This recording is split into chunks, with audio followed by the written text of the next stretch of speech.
Jack Bobo, welcome to Forum TV. Welcome to the Forum for the Future of Agriculture. I know you're going to be talking to the Forum in the fourth session this afternoon on making healthy food the easier choice. You are the 2021 author of the book, Why Smart People Make Bad Food Choices, and you are the Director of Global Food and Water Policy for the Nature Conservancy. What is going to be your key message to the Forum today? Yeah, well, I think when it comes to bad food choices, we want people to be more informed, and it seems like information is the thing you do, whether it's with labeling or nutrition information. And yet, we've never known more about health and nutrition in the history of the planet, and we've never been more obese. We've never had access to more healthy food in the grocery store, and we've never been more obese. And so, if access isn't solving the problem and information isn't solving the problem, what's the real problem? And so one of the things that I want to talk about is how did we get here and where can we go from here? And I think many people in Europe think of Americans as sort of particularly overweight. But if we went back to 1970, you'd find that the average American, the obesity rates were lower than in much of Europe. So it's actually a relatively new problem. And a lot of it occurs because our food system, our foodscape, has changed dramatically over the last 50 years. And so, our grandparents knew nothing about health and nutrition, and somehow they weren't obese. So how do we get back to a food environment that actually makes us healthy every day instead of contributing to the problems that we see? One of the things that you said is, I'm lucky I can afford to buy healthy food. Mm-hmm. I mean, this is part of the systemic problems that we have to look at. Yeah, I mean, price is certainly an issue, but if you look at sort of the history of mankind, I mean, food is relatively cheap today compared to what it would have been as part of your basket of food, your goods, 30, 50, 100 years ago. And so it's not just price. Today, 42% of all Americans are obese, 75% are overweight or obese, and Europe is sort of coming right along. And so it's not just price, because many people who can afford healthy food still aren't eating healthy food. And it's getting worse and worse every year, even though incomes tend to go up every year.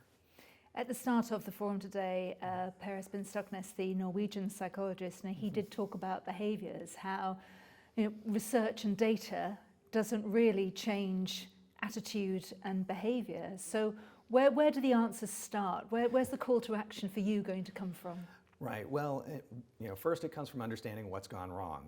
Back in the 1980s, Americans were asked to eat less fat in order to help make us healthier. And food companies responded by giving us low-fat foods, which is kind of what you would hope they would do.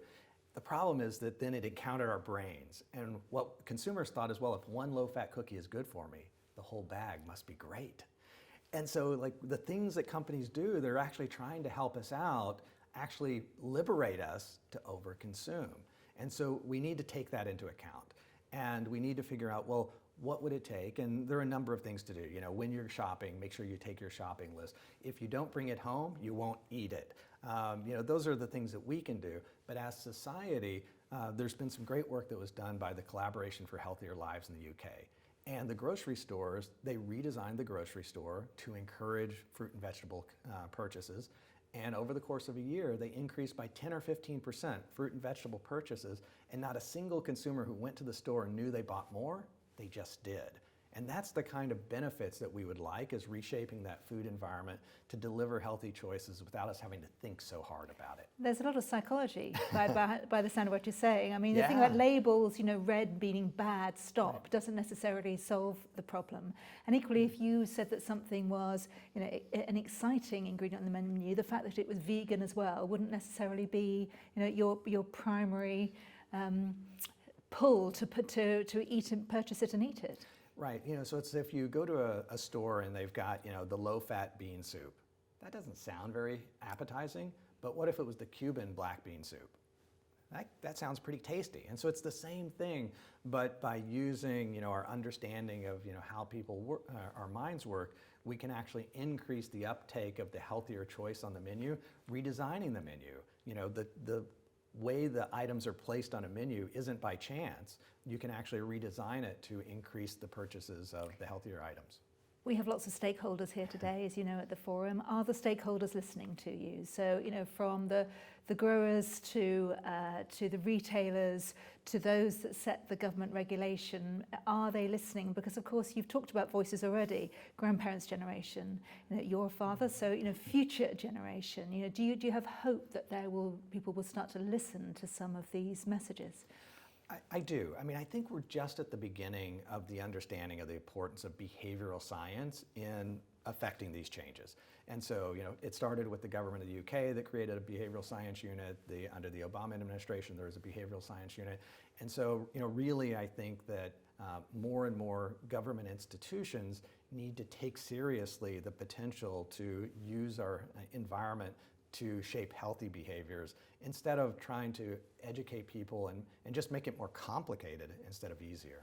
I mean, food is causing disease, isn't it now? Yeah. You know, I mean, hunger, we know, is such a threat to health, and we talk about that too here at the forum, but what we eat is really causing disease as well. It is, but you know, we can't necessarily blame the people producing it because they produce the food that we want, and you can't just blame the retailers that sell you, you know, food that may be highly processed, because you know, they'll sell you healthy food if you buy it. It's just that we don't. And so, you know, we need to figure out how to work with those organizations in order to, you know, help us to help ourselves to make the decisions that are going to make us healthier. I'm a bit sad I can't eat the whole bag of low-fat cookies though. Jack Bobo, enjoy the forum. Thank you very much.